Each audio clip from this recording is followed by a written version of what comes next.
नमस्कार दोस्तों, मैं मंजीत कुमार झा आप सबका अपने YouTube channel PM study zone में स्वागत करता हूं। दोस्तों, हम लोग पॉलिटी पढ़ रहे थे और इस क्रम में हमने पिछले वीडियो में भारत के संविधान की प्रस्तावना के बारे में पढ़ा था और उम्मीद करता हूं कि आप लोगों को प्रस्तावना अच्छे से समझ आ गई होगी। तो चलिए दोस्तों, इसी क्रम में आज हम लोग एक नए अध्याय की शुरुआत करते हैं जिसका नाम है मौलिक अधिकार।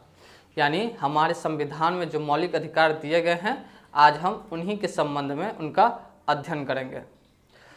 तो दोस्तों, भारतीय संविधान में जो मौलिक अधिकार दिए गए हैं ये अमेरिका के संविधान से लिए गए हैं।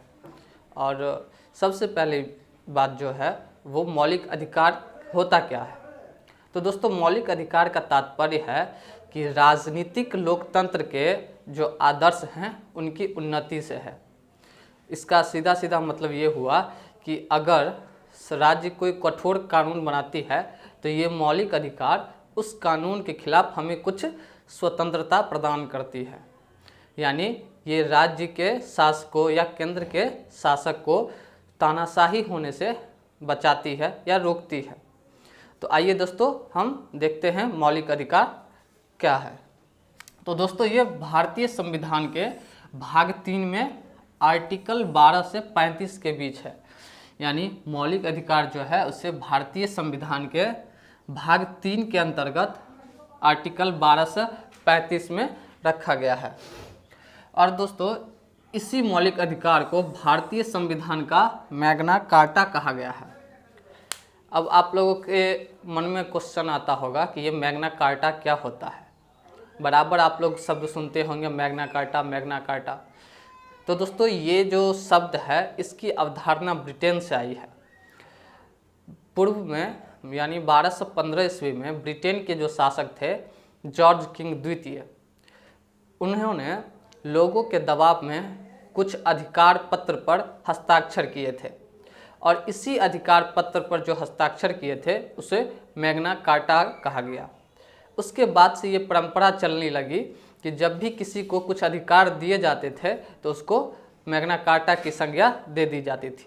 इसी के तहत हमारे संविधान में मौलिक अधिकार को मैग्ना कार्टा की संज्ञा दी गई है। उसके बाद दोस्तों, ये मौलिक अधिकार जो है वो अमेरिका के संविधान से लिया गया है। दोस्तों, यहाँ एक चीज़ ध्यान रखना जरूरी है कि ये मौलिक अधिकार की जो अवधारणा है वो अमेरिका से जरूर ली गई है, परंतु हमारे मौलिक अधिकार जो हैं वो इतने विस्तृत एवं बृहत हैं कि इतना विस्तृत और बृहत अमेरिका के संविधान में भी नहीं है। अब आइए दोस्तों, देखते हैं कि हमें कितने मौलिक अधिकार प्राप्त हैं। दोस्तों, वर्तमान में हमें 6 मौलिक अधिकार प्राप्त हैं, परंतु जब संविधान बना था उस समय 7 मौलिक अधिकार थे। लेकिन जो 6ठा मौलिक अधिकार था संपत्ति का अधिकार, जो कि आर्टिकल 31 के अंतर्गत था, उसे 44वें संविधान संशोधन 1978 के द्वारा हटा करके 301 के तहत कानूनी अधिकार बना दिया गया। आइए दोस्तों, देखते हैं कि ये 6 मौलिक अधिकार कौन कौन से हैं। तो दोस्तों, सबसे पहला जो है वो है समता का अधिकार। समता का अधिकार या इसे ही हम लोग समानता का अधिकार भी कहते हैं। तो सबसे पहला अधिकार क्या है? समता का अधिकार, जो कि आर्टिकल 14 से लेकर आर्टिकल 18 के बीच में है। दोस्तों, यहाँ पर इसे क्रम से याद रखना बहुत ज़रूरी है। उसके बाद है दोस्तों, दूसरा जो अधिकार है वो है स्वतंत्रता का अधिकार। दोस्तों, स्वतंत्रता का अधिकार जो है वो भारतीय संविधान के आर्टिकल 19 से 22 के बीच में है। यानी आर्टिकल 19 से 22 के बीच में भारतीय संविधान में स्वतंत्रता का अधिकार दिया गया है। और ये स्वतंत्रता का अधिकार आम नागरिकों को दिया गया है ताकि वो अपना विकास करें, जिससे कि देश का विकास भी हो। उसके बाद है दोस्तों, शोषण के विरुद्ध अधिकार, और ये आर्टिकल 23 से 24 के बीच में है। दोस्तों, शोषण क्या होता है? पूर्व काल में आप सुने होंगे कि जमींदार जो होते थे वे किसानों से, जो उनकी खेती करते थे, उनसे एक निश्चित लगान न दे पाने के कारण उनकी ज़मीन हड़प लेते थे। तो ये एक तरह का शोषण ही हुआ। और भारतीय संविधान में इस सब के खिलाफ एक कानून बनाया गया और उसे मौलिक अधिकार के अंतर्गत रखा गया, और जिसको हम लोग शोषण के विरुद्ध अधिकार के नाम से जानते हैं। उसके बाद है दोस्तों धार्मिक स्वतंत्रता का अधिकार, यानी हमारे देश का कोई अपना धर्म नहीं है। व्यक्ति यानी भारत के जो नागरिक हैं वो जिस भी धर्म को चाहे अपना सकते हैं और उसके प्रबंधन के लिए स्वतंत्र हैं। और ये अधिकार हमें कहाँ से मिलता है? तो मौलिक अधिकार के तहत धार्मिक स्वतंत्रता के अधिकार से मिलता है। और ये धार्मिक स्वतंत्रता का अधिकार जो है वो भारतीय संविधान के आर्टिकल 25 से आर्टिकल 28 के बीच में है। उसके बाद है दोस्तों संस्कृति एवं शिक्षा का अधिकार, और ये अधिकार दोस्तों आर्टिकल 29 और आर्टिकल 30 के तहत दिया गया है। ये अधिकार दोस्तों सभी के लिए नहीं है। ये अधिकार किसके लिए है? केवल अल्पसंख्यकों के लिए है, ताकि वो अपने संस्कृति को बचाए रखने और अपने शिक्षा के लिए शिक्षण संस्थान की स्थापना कर सके, इसलिए उन्हें ये अधिकार दिया गया है। उसके बाद है दोस्तों संवैधानिक उपचारों का अधिकार।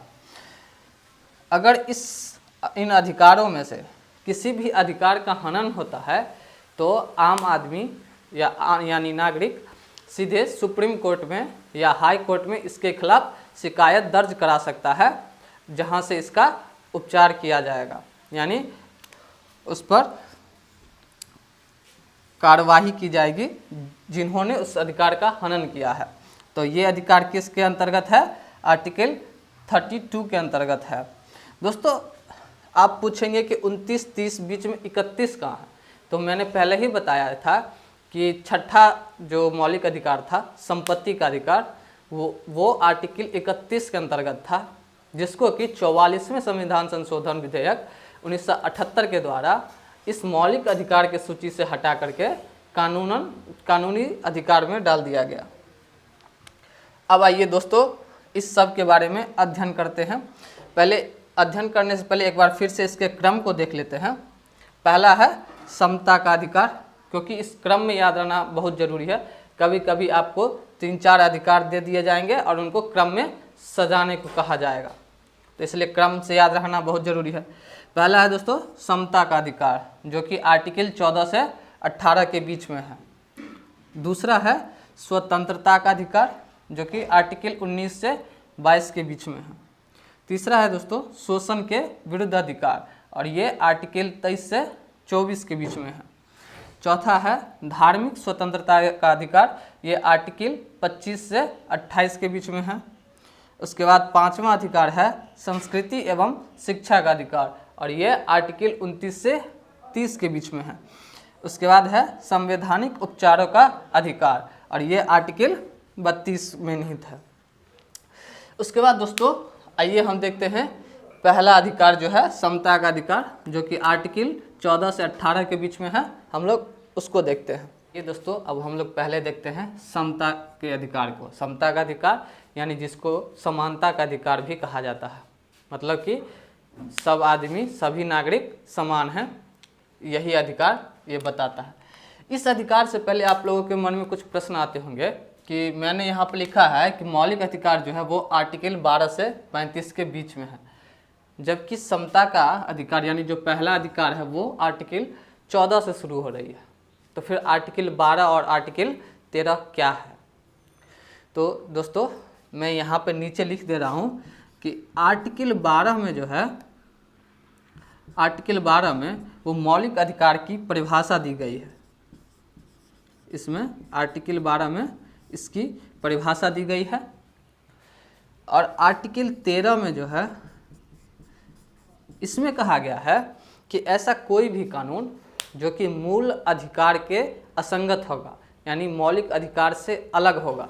कहने का तात्पर्य है कि ऐसा कोई भी कानून जो कि मौलिक अधिकार का हनन करता होगा वो, तथा जो कानून इसका अल्पीकरण करता होगा यानी मौलिक अधिकार को कम करता होगा, वो सभी शून्य होगा, मतलब कि वो सभी न्यायिक समीक्षा के अंतर्गत आएगा। यही बातें लिखी हुई है आर्टिकल 13 में। तो आर्टिकल 13 में क्या लिखी गई है कि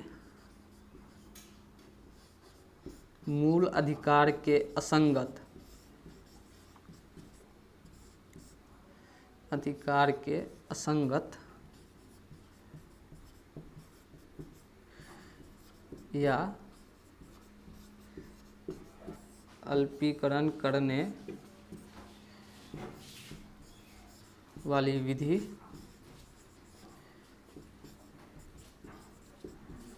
शून्य होगी।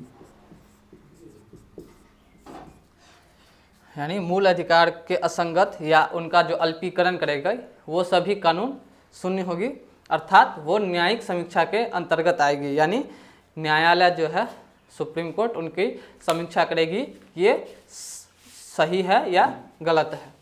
अब आइए दोस्तों हम लोग समता के अधिकार को देखते हैं। दोस्तों समता के अधिकार के तहत सबसे पहले है आर्टिकल 14। आर्टिकल 14 क्या कहता है कि विधि के समक्ष समता, यानी भारत के जितने भी नागरिक हैं भारत के, वो सभी कानून के नज़र में समान हैं। ना कोई ऊंच है, ना कोई नीच है, ना कोई अमीर है, ना कोई गरीब है, ये सब कुछ नहीं है। यानी सभी नागरिक जो हैं वो कानून की दृष्टि में समान हैं और उनके लिए अगर कोई अपराध करते हैं तो समान रूप से दंड की व्यवस्था है। उसके बाद है दोस्तों आर्टिकल 15।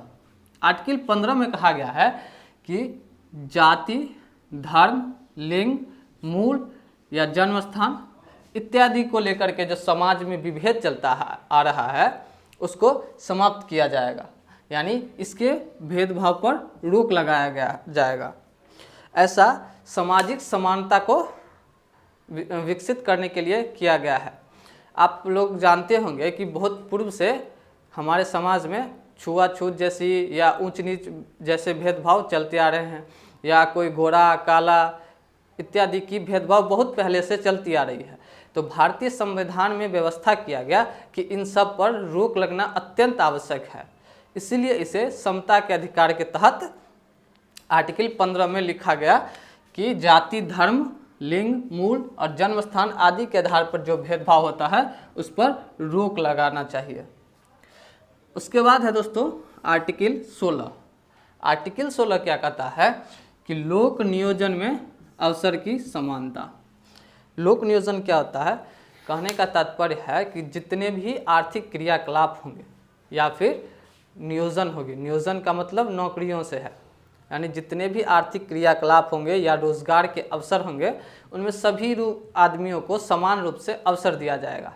इसमें ना कोई ऊंच नीच होगा, ना किसी जाति के आधार पर दिया जाएगा, ना किसी खास धर्म के व्यक्ति को दिया जाएगा, ना उनके लिंग के आधार पर दिया जाएगा। इस तरह से कोई भेदभाव नहीं किया जाएगा।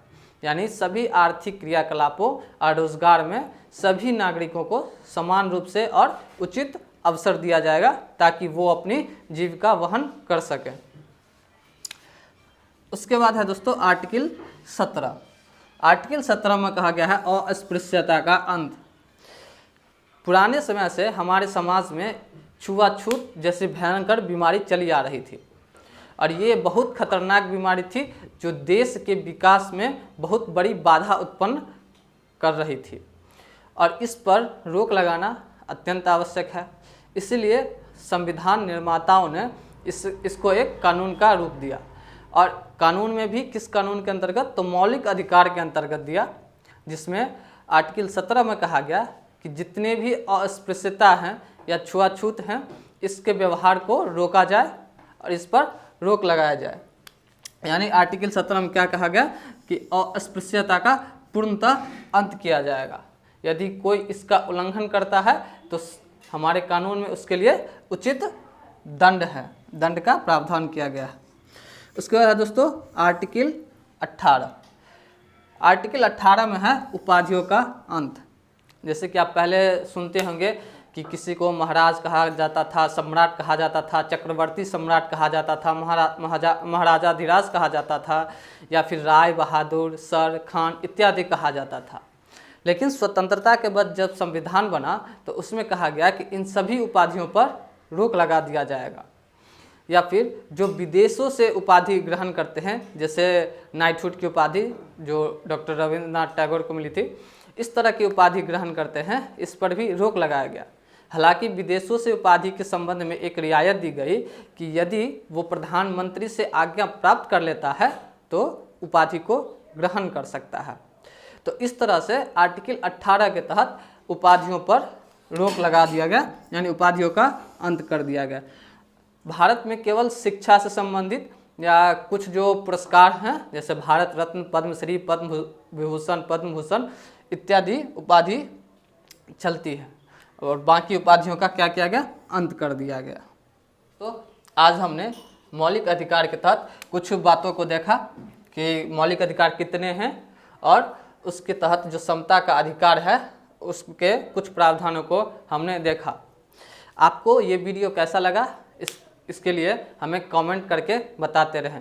साथ ही साथ वीडियो को लाइक करना न भूलें और हमारे आने वाले सभी वीडियो से अपडेट रहने के लिए चैनल को सब्सक्राइब करना न भूलें। धन्यवाद।